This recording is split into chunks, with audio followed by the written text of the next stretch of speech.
ਅਗਲੀ ਜਿਹੜੀ ਖਬਰ ਉਸ ਦੇ ਵੱਲ ਵੱਧਦੇ ਜਾਈਏ ਤਾਂ ਆਪਣੀ ਇਹ ਖਬਰ ਕੈਨੇਡਾ ਤੋਂ ਆ ਰਹੀ ਆ। ਕੈਨੇਡਾ ਦੇ ਵਿੱਚ ਜਿਹੜੇ 2 ਸਿੱਖਾਂ ਨੇ ਕੈਨੇਡਾ ਦੀ ਕੋਰਟ ਦੇ ਵਿੱਚ ਆਪਣਾ ਕੇਸ ਪਾਇਆ ਸੀ ਵੀ ਉਹਨਾਂ ਨੂੰ ਜਿਹੜੀ ਨੋ ਫਲਾਈ ਲਿਸਟ ਆ ਉਸ ਤੋਂ ਬਾਹਰ ਕੱਢਿਆ ਜਾਵੇ।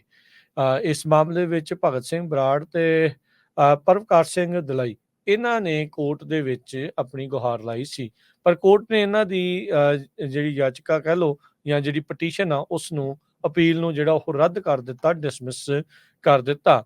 ਉਹਨਾਂ ਨੂੰ ਜਿਹੜਾ ਆ ਕੈਨੇਡਾ ਦੀ ਨੋ ਫਲਾਈ ਜ਼ੋਨ ਦੇ ਵਿੱਚ, ਨੋ ਫਲਾਈ ਲਿਸਟ ਦੇ ਵਿੱਚ ਪਾਇਆ ਹੈਗਾ ਆ।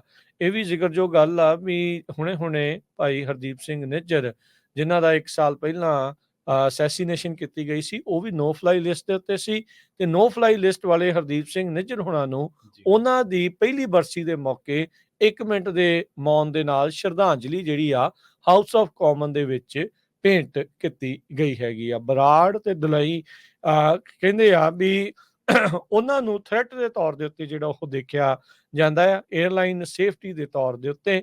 ਇਹ ਉੱਥੋਂ ਦੀ ਕੈਨੇਡਾ ਦੀ ਸਿਕਿਉਰ ਏਅਰ ਟਰੈਵਲ ਐਕਟ ਦੇ ਤਹਿਤ ਇਹਨਾਂ ਨੂੰ ਨੋ ਫਲਾਈ ਲਿਸਟ ਦੇ ਵਿੱਚ ਪਾਇਆ ਹੋਇਆ ਆ। ਇਹਨਾਂ ਦੋਨਾਂ ਨੇ ਕਿਹਾ ਵੀ ਸਾਡੇ ਜਿਹੜੇ ਚਾਰਟਰ ਰਾਈਟਸ ਆ ਉਹਨਾਂ ਦੀ ਉਲੰਘਣਾ ਹੋ ਰਹੀ ਆ ਸਾਨੂੰ ਇਸ ਲਿਸਟ ਦੇ ਵਿੱਚ ਪਾ ਕੇ। ਪਰ ਜਿਹੜਾ ਅਦਾਲਤ ਆ ਉਹਨਾਂ ਨੇ ਕਿਹਾ ਵੀ ਜਿਹੜਾ ਲੈਜਿਸਲੇਸ਼ਨ ਆ ਇਹ ਜਸਟੀਫਾਈਡ ਆ ਤੇ ਕੌਨਫੀਡੈਂਸ਼ੀਅਲ ਪੋਰਸ਼ਨ ਦੇ ਵਿੱਚ ਜਿਹੜਾ ਕੋਰਟ ਪ੍ਰੋਸੈਸ ਆ ਉਸ ਨੇ ਤੁਹਾਨੂੰ ਜਿਹੜਾ ਸਹੀ ਢੰਗ ਦੇ ਨਾਲ ਜਿਹੜਾ ਉਹ ਫੈਸਲਾ ਜਿਹੜਾ ਉਹ ਸੁਣਾਇਆ ਹੈਗਾ ਆ। ਇਸ ਲਈ ਇਹਨਾਂ ਦੋਨਾਂ ਨੂੰ ਜਿਹੜਾ ਆ ਨੋ ਫਲਾਈ ਲਿਸਟ ਦੇ ਉੱਤੇ ਹੀ ਰੱਖਿਆ ਆ, ਇਸੇ ਡਰ ਤੋਂ, ਇਸੇ ਗੱਲ ਤੋਂ ਵੀ ਇਹ ਹਵਾ ਦੇ ਵਿੱਚ ਕੋਈ ਗਲਤ ਕੰਮ ਜਿਹੜਾ ਉਹ ਕਮਿਟ ਕਰ ਸਕਦੇ। ਅਗਲੀ ਖਬਰ ਵਿੱਚ ਚੱਲੀਏ ਜਿਹੜੀ ਯੂਕਰੇਨ ਤੋਂ ਤੇ ਰਸ਼ੀਆ ਤੋਂ ਆ ਰਹੀ ਆ। ਰਸ਼ੀਆ ਵਾਲਿਆਂ ਨੇ ਯੂਐਸ ਨੂੰ ਬਲੇਮ ਕੀਤਾ ਵੀ ਜਿਹੜੇ ਕ੍ਰੀਮੀਆ ਦੇ ਵਿੱਚ ਕੁਝ ਮੌਤਾਂ ਹੋਈਆਂ ਆ ਉਹਨਾਂ ਦੇ ਲਈ ਅਮਰੀਕਾ ਸਿੱਧੇ ਤੌਰ ਦੇ ਉੱਤੇ ਜ਼ਿੰਮੇਵਾਰ ਹੈਗਾ ਆ। 4 ਲੋਕਾਂ ਦੀ ਮੌਤ ਹੋਈ ਹੈਗੀ ਆ ਤੇ ਜਿਨ੍ਹਾਂ 'ਚ 2 ਬੱਚੇ ਸੀ। 150 ਦੇ ਕਰੀਬ ਲੋਕ ਫੱਟੜ ਹੋਏ ਹੈਗੇ। ਰਸ਼ੀਆ ਦੀ ਡਿਫੈਂਸ ਮਿਨਿਸਟਰੀ ਨੇ ਕਿਹਾ ਜਿਹੜੀਆਂ ਮਿਜ਼ਾਈਲਸ ਯੂਜ਼ ਕੀਤੀਆਂ ਗਈਆਂ ਯੂਕਰੇਨ ਵੱਲੋਂ ਉਹ ਯੂਐਸ ਸਪਲਾਈਡ ATACMS ਮਿਜ਼ਾਈਲ ਸੀਗੀਆਂ ਤੇ ਉਹਨਾਂ ਨੂੰ ਯੂਐਸ ਸਪੈਸ਼ਲਿਸਟ ਨੇ ਪ੍ਰੋਗਰਾਮ ਕੀਤਾ ਸੀ। ਜੀ। ਸੋ ਇਹ ਬੀਤੇ ਦਿਨੇ ਜਿਹੜੇ ਸਰਗਈ ਉਹਨਾਂ ਦੇ ਫੋਰਨ ਮਿਨਿਸਟਰ ਹੈਗੇ ਆ ਉਹਨਾਂ ਨੇ ਵੀ ਸਿੱਧਾ ਅਮਰੀਕਾ ਦੇ ਉੱਤੇ ਦੋਸ਼ ਲਾਇਆ ਤੇ ਇੱਥੋਂ ਤੱਕ ਵੀ ਜਿਹੜਾ ਉਹਨਾਂ ਨੇ ਕਿਹਾ ਵੀ ਇਸ ਦੀ ਜਿਹੜਾ ਦੇਖਾਂਗੇ ਵੀ ਅਸੀਂ ਇਸ ਦੇ ਉਲਟ ਕੀ ਕਾਰਵਾਈ ਜਿਹੜੀ ਉਹ ਕਰਨੀ ਆ। ਜਿਹੜੀ ਇੱਕ ਹਿਸਾਬ ਦੇ ਨਾਲ ਚੇਤਾਵਨੀ ਜਾਂ ਧਮਕੀ ਵੀ ਦਿੱਤੀ ਆ। ਹੁਣੇ ਵਲਾਦੀਮੀਰ ਪੁਤਿਨ ਨਾਰਥ ਕੋਰੀਆ ਦੇ ਵਿੱਚ ਜਾ ਕੇ ਆਇਆ ਜਿੱਥੇ ਦੋਨਾਂ ਮੁਲਕਾਂ ਨੇ ਇਹ ਸਾਂਝੇ ਤੌਰ ਦੇ ਉੱਤੇ ਸਮਝੌਤਾ ਕੀਤਾ ਸੀਗਾ ਵੀ ਜੇ ਇੱਕ ਤੇ ਹਮਲਾ ਹੁੰਦਾ ਤਾਂ ਦੂਜਾ ਉਸ ਲੜਾਈ ਦੇ ਵਿੱਚ ਇੱਕ ਦੂਜੇ ਦੇ ਨਾਲ ਸਾਥ ਜਿਹੜਾ ਉਹ ਦੇਵੇਗਾ।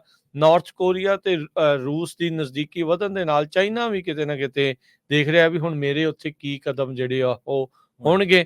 3 ਕਾਮਰੇਡ ਨੇ 2 ਜੁੜ ਜਾਂਦੇ ਆ, 1 ਲੜ ਲੈਂਦਾ ਆ। ਸੋ ਇਹ ਹੁਣ ਦੇਖਦੇ ਆ ਵੀ ਅੱਗੇ ਇਹਨਾਂ ਦੇ ਵਿੱਚ ਕੀ ਅੱਗੇ ਬਣਦਾ ਹੈ। ਰਸ਼ੀਆ ਦੀ ਜਿਹੜੀ ਡਿਫੈਂਸ ਮਿਨਿਸਟਰੀ ਆ ਉਹਨਾਂ ਨੇ ਕਲੇਮ ਕੀਤਾ ਵੀ ਜਿਹੜੀਆਂ ATACMS ਮਿਜ਼ਾਈਲਸ ਆ ਉਹਨਾਂ ਨੂੰ ਯੂਐਸ ਸਪੈਸ਼ਲਿਸਟ ਪ੍ਰੋਗਰਾਮ ਕਰਦੇ ਆ ਤੇ ਅਮਰੀਕਨ ਸੈਟੇਲਾਈਟਸ ਜਿਹੜੇ ਆ ਉਹ ਗਾਈਡ ਕਰਦੇ ਹੈਗੇ ਆ। ਸਪੋਕਸਮੈਨ ਨੇ ਕਿਹਾ ਵੀ ਵਾਈਟ ਹਾਊਸ ਦੇ ਨੈਸ਼ਨਲ ਸਿਕਿਉਰਿਟੀ ਕੌਂਸਲ ਨੇ BBC ਨੂੰ ਦੱਸਿਆ ਵੀ ਯੂਕਰੇਨ ਵਾਲੇ ਆ ਉਹ ਆਪਣਾ ਮਟੀਰੀਅਲ ਆਪ ਬਣਾਉਂਦੇ ਹੈਗੇ ਆ ਤੇ ਆਪ ਹੀ ਉਹ ਆਪਰੇਟ ਕਰਦੇ ਹੈਗੇ ਆ। ਯੂਐਸ ਵਾਲੇ ATACMS ਮਿਜ਼ਾਈਲ ਯੂਕਰੇਨ ਨੂੰ 1 ਸਾਲ ਤੋਂ ਸਪਲਾਈ ਕਰ ਰਹੇ ਹੈਗੇ ਆ ਤੇ ਇਹਦਾ ਟਾਰਗੇਟ ਬੜਾ ਲੰਮਾ ਹੁੰਦਾ 186 ਮੀਲ ਦੂਰ ਤੱਕ ਚਲੇ ਜਾਂਦੀ, 300 ਕਿਲੋਮੀਟਰ ਬਣਦਾ ਹੈਗਾ। ਲੌਕਹੀਡ ਮਾਰਟਿਨ ਜਿਹੜੀ ਕੰਪਨੀ ਆ ਉਹ ਇਸ ਨੂੰ ਬਣਾਉਂਦੀ ਹੈਗੀ ਆ। ਮਾਸਕੋ ਨੇ ਇਲੀਗਲੀ ਕ੍ਰੀਮੀਆ ਨੂੰ 2014 ਦੇ ਵਿੱਚ ਅਨੈਕਸ ਕਰ ਲਿਆ ਸੀਗਾ ਤੇ ਬਹੁਤ ਸਾਰੇ ਮੁਲਕ ਜਿਹੜੇ ਆ ਉਹ ਹੁਣ ਰਸ਼ੀਆ ਦੀ ਟੈਰੀਟਰੀ ਹੀ ਇਸ ਨੂੰ ਕੰਸੀਡਰ ਕਰਦੇ ਹੈਗੇ ਆ। ਜੀ